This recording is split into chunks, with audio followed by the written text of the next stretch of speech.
오늘 또 박소연 의원도 스튜디오에 모셨는데 얼마 전까지 이제 단식을 하셔서 몸은 좀 괜찮으신 것 같고 괜찮습니다. 예. 이재명 대표 대선 캠프 합류했다라는 뉴스도 있었는데 맞습니까? 뭐 그건 아직 제가 공식적으로 확인해드린 바 없고요. 그렇죠. 공식적으로 제안 받은 바 없습니다. 네. 지금 안 깎아주겠다는데요, 법원이. 네.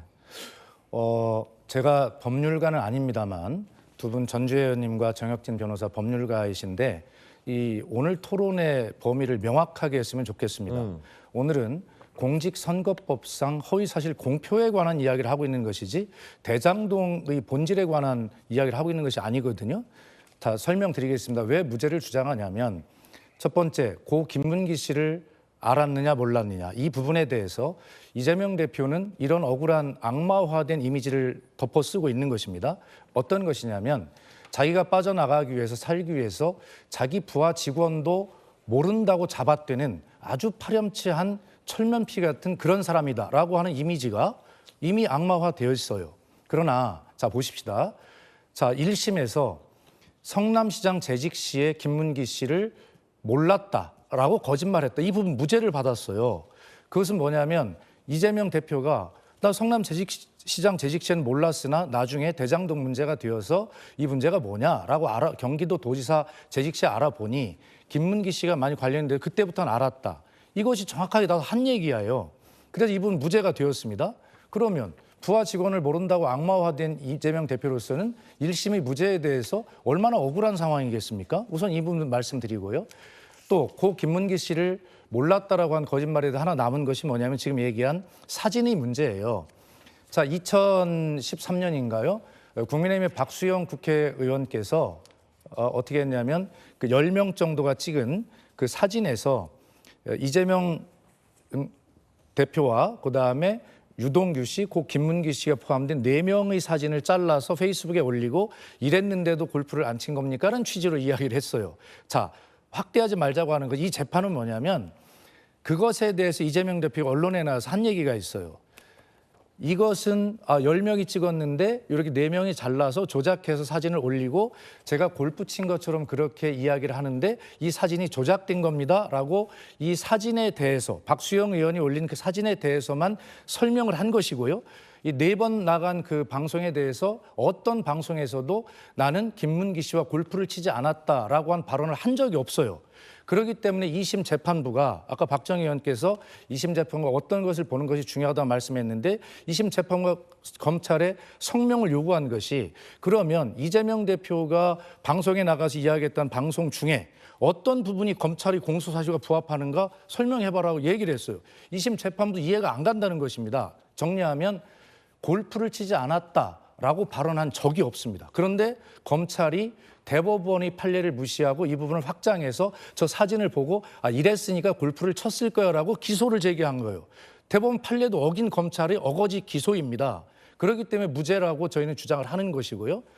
자, 세 번째 백현동에 대해서도 전주혜 의원님께서도 잘 한번 들어봐 주실 부탁드리는데 아까 섞어서 말씀하시던데요. 경기도 도지사 재직 시에 국정감사장에서 도지사로서 국회의원의 질문에 대답하는 과정입니다. 전반부 한 덩어리 발언을 합니다. 그것은 성남시에 있었던 5개 공공기관을 지방으로 혁신도시를 이전하는 부분에 설명을 하는데 그 부분에서 이재명 대표 지금 설명한 화면이 나오잖아요. 혁신도시 법에 의해서 그 의무조항에 의해서 국토부로부터 이것을 아파트를 지을 수 있는 지역으로 용도 변경해 줄 것을 요구를 받았다. 그러면서 이것을 하지 않으면 직무 유기 이런 것으로 어떻게 처리하겠다라고 하는 협박을 받았다. 이렇게 이야기를 했어요. 근데 이것은 5개 공공기관 전체에 대한 전반부의 설명이었고요. 지금 문제가 되는 검찰이 기소를 제기한 것은 바로 백현동 부지 문제 아닙니까? 근데 그것은 그 뒤에 이것과 별도로 발언이 끝난 뒤에 후반부 발언에서 이 부분에 대해서 백현동에 설명을 했는데 여기에는 협박을 받았다는 이야기를 한 적이 없어요, 지금. 앞부분에서 5개 공공기관 전체에 관해서 한 그 부분 협박을 받다 그 발언을 검찰이 떼어가지고 뒤에 있는 전혀 관련 백현동 부지 여기에 협박을 받았다고 짜집기를 한 것입니다. 그래서 이 부분에 대해서도 2심 재판부가 바로 질문을 했어요. 검찰에 성명을 요구했어요. 이 부분에 대해서 어떻게 된 거냐. 공소장 변경이 지금 2가지 다 검찰이 공소장 변경을 했지 않아요? 그런데 공소장 변경을 했는데 이 부분에 대해서 검찰이 뭐라고 공소장 변경을 했냐면 백현동 부지. 자, 위에서 쭉 이야기를 해와서 마지막에 백현동 부지 발언을 했지만 결과적으로 흐름으로 볼 때 이 협박을 받았다는 것이 여기에도 해당될 것으로 본다. 이렇게 했어요. 아니, 한 나라의 대통령 후보였고 0.7% 차이로 패했으며 그리고 지금 대통령 후보가 될지도 모르는 국민의 절반의 선택을 받을지도 모르는 이 상황에서 어떻게 그렇게 허술한 공소를 제기해서 이 벌금 100만 원 이상을 형을 날려서 이런 후보를 국민의 선택권을 제한할 수 있단 말입니까? 그 부분이 이재명 대표 측과 민주당의 주장인 것인데 2심 재판부가 상당히 이 부분에 대해서 주목하고 있다라고 하는 말씀을 드리고 마지막 네. 정리하면 20대 국회 이후로 적어도 공직선거법상 허위사실 공표로 기소된 것이 27건입니다. 그중에 100만 원 이상의 당선 무효형을 받은 것이 몇 건인지 아십니까? 단 한 건입니다. 그리고 징역형 이상을 받는 것은 뭐냐면 당선 무효형 이상을 받는 것은 뭐냐면 거짓말 했네 안 했네 이런 것이 아니라 금품을 주고받은 이 아주 증거가 확실한 이런 중범죄에 대해서만 당선 무효형을 받았어요. 그러므로 27분의 1 이재명 대표가 당선 무효형 이상의 형을 받을 확률은 제 주장에 의하면 3.7%에 불과한 것입니다. 그리고 아까 박정희 의원님 말씀하셨지만요. 그 통계는 좀 더 아니 그러니까 제가 예. 주장이라고 얘기했잖아요. 박정희 의원님 말씀하셨지만 더 중요한 것은 알겠습니다. 일단 좀 정리할게요. 마지막 다른 분들 의견 정리하겠습니다. 듣고 또 정리하겠습니다. 박성현 기회 드릴게요. 그래서 국회에서의 증언 감정의 법률에 의하면 말씀하셨지만 국정감사에서의 답변은 그 법률 이외의 것으로 처벌받지 않아요. 알겠습니다. 시간을 좀 그렇습니다. 네. 시간을 좀 나눠서 쓰셔도 좋을 것 같습니다. 박성현 의원님 들어주셔서 감사합니다. 여러 번 기회 드릴 테니까. 네. 그럼 그 협박이라고 이 대표가 주장했던 부분은 백현동이 대상이 아니다라고 말씀하신 건데 그럼 뭘 협박받았다는 겁니까? 아까 말씀드렸듯이 네. 짧게 좀. 성남시에 네. 있는 5개 공공기관 전체의 지방 이전에 관한 부분을 설명하면서 네. 협박을 받았다는 발언을 했는데 근데 그 협박도 지금 검찰 수사에 따르면 네. 없었다는 건데 네. 그래서 이 대표가 좀 표현이 과했다고 하신 거군요.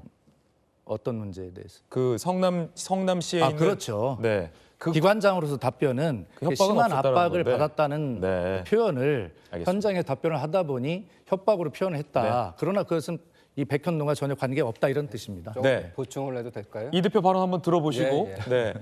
한번 의견들 들어보겠습니다. 국토부가 요청해서 한 일이고 기관 이전 특별법에 따라서 저희가 응할 수밖에 없는 그런 상황입니다. 만약에 안 해주면 직무유기 뭐 이런 걸 문제 삼겠다고 협박을 해서 하위직 실무자인데 같이 갔으면 그 사람이 얼굴이야 제가 봤겠지만 그 사람이 이 사람인지를 여러분은 어떻게 압니까? 4명 사진을 찍어가지고 마치 제가 골프를 친 것처럼 공개했던데 단체 사진 중에 일부를 떼내가지고 이렇게 보여줬더군요. 조작한 거죠. 자, 이 발언입니다. 전주혜 의원님 다시. 지금 박수현 의원님이 이제 여러 가지 말씀을 좀 하셨는데 그 말씀을 들어보니까 뭐 이거는 그냥 항소 기각 가능성이 크다. 왜냐하면 오히려 재판부에서는 개전의정을 이제 중요하게 생각해요. 1심과 2심의 변경은 1심과 2심이 형이 바뀌기 위해서는 뭐 무죄가 유죄가 되든지 유죄가 무죄가 되든지 이런 유무죄 판단이 바뀌는 게 첫 번째고요. 두 번째는 유죄인 경우에는 잘못했습니다 하고 납작 엎드려서 잘못을 반성하는 태도를 보일 때 그럴 때 이 사람한테 기회를 줄지 말지를 생각을 합니다. 그런데 지금 오늘 이 시간까지도 이재명 대표를 비롯해서 여러 이제 민주당 의원님들이 무죄를 강변하고 계시잖아요. 국토부 협박 그것은 사실이다. 근데 국토부의 협박을 받은 것이 사실이라고 지금 아직까지도 얘기하고 있지 않습니까? 그건 아까 제가 말씀드렸어요. 이거는 객관적 자료라도 너무 안 맞고 다른 모든 사람들이 다 국토부 협박이 없었다고 얘기를 하고 있어서 안 맞습니다. 그런데도 나 국토부 협박 때문이었다고 얘기를 한다는 것은 바꿔 말하면 개전의 정이 없는 거죠. 반성이 없다는 거죠. 그래서 그런 면에서 재판부로서는 형을 낮춰줄 이유는 전혀 없습니다. 지금 뭐 민주당은 뭐 434억을 지금 반환해야 될 이게 당의 명운이 걸린 일이라고 얘기를 하는데 그것을 재판부가 감안하지는 않는 것이고요. 이제 그런 면에서 이 국토부 협박은 여러 가지 그런 뭐 물적 또 인적인 증거가 있다는 것을 다시 한번 말씀을 드리고 아까 이제 박정우 의원님이 이게 국회 국정감사의 증인으로 나가서 이야기한 것인데 이게 왜 처벌을 받느냐고 얘기를 하시는데 근데 그것을 재판부가 판단을 하고 있어요. 이게 공직선거법 그 국회 그 증언법 구조 3항에 이제 그렇게 적혀 있어요. 그래서 적혀 있지만 이것은 지금 그렇게 볼 수는 없다. 왜냐하면 사실 국회 증언을 가서 거짓말을 하는 것에 대해서 이 어떤 그런 그 국회 증언 감정법으로만 처벌할 수 있다고 하는 것은 이것은 오히려 어떤 면죄부를 주는 것이거든요. 그렇기 때문에 그런 면에서 국회 증인으로 나가서 증언을 할 때 물론 허위 증언을 하면 그게 국감법상의 허위 증언으로 처벌을 받을 수 있지만 그렇지만 그 외에 또 다른 형사 책임을 져야 될 수 있을 때는 그것을 또 그 책임을 질 수 있다 이렇게 대법원도 판시를 하고 있고 그 부분에 대해서 지금 1심 판결에서 그 재판부가 그것을 판단하고 있습니다. 그래서 이 부분의 적정성에 대해서도 오늘 2심 재판부도 판단을 하겠습니다만 저는 1심 판단이 맞다고 봅니다.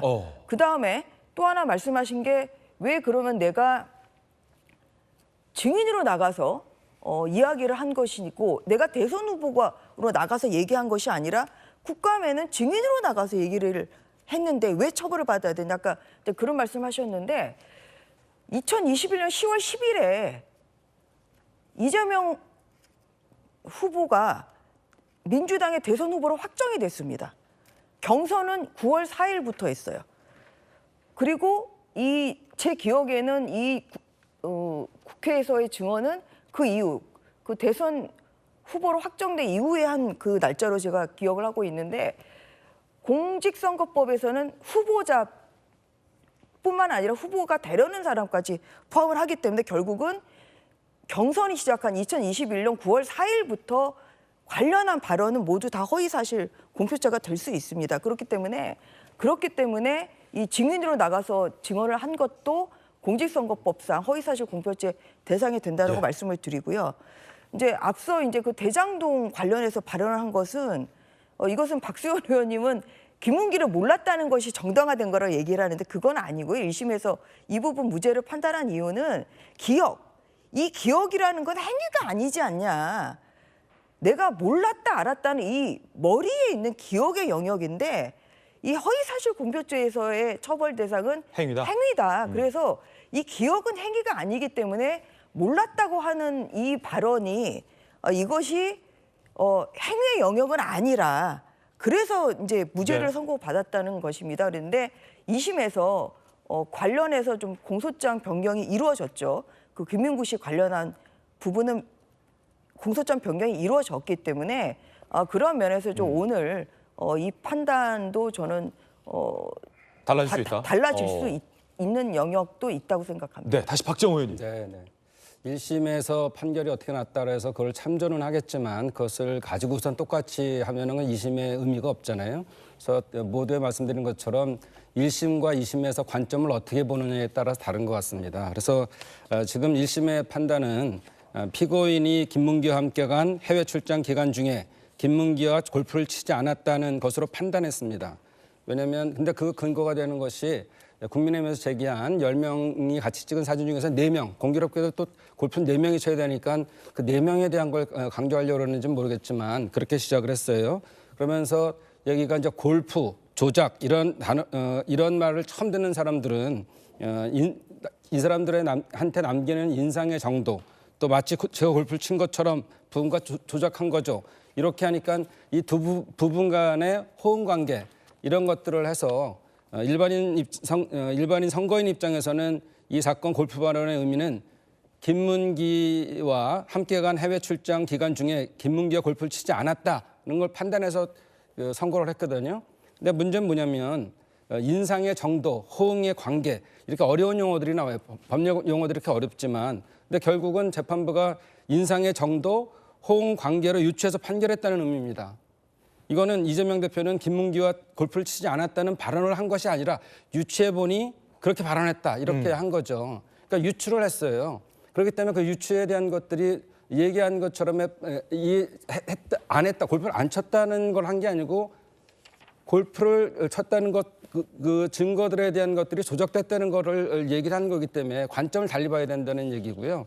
두 번째는 아까 말씀드린 것처럼 대장 우리 백현동에 대한 문제에 있어서는 국회 증감법이라는 게 분명히 있습니다. 그래서 국정감사장에서 나온 말을 한 거고 여기 내용을 정확히 보면은 국회 국정감사 증인은 국회 증언감정법에서 정한 처벌을 받는 외에 그 증언으로 인하여 어떠한 불이익한 처벌도 받지 아니해야 하기 때문에 이재명 대표의 발언에 대한 검사의 공소 제기는 위법하다 하고 이재명 변호사들이 이재명 대표 측에서 이렇게 주장을 하고 있어요. 그 핵심을 어떻게 볼 거냐. 이게 대선 후보로서의 선거에 영향을 미쳤느냐를 볼 거냐. 국감장에 와서 대부분의 백현동 얘기를 묻고 있는데 피감인의 입장으로서 그걸 대답을 안 할 수가 없잖아요. 그래서 그런 거에서 국회 증감법에 의해서의 피해를 받지 아니해야 한다고 했는데 그거를 다시 또 다른 영역으로 걸어서 판결을 하는 것은 불편부당하다 이렇게 주장을 하는 거죠. 예.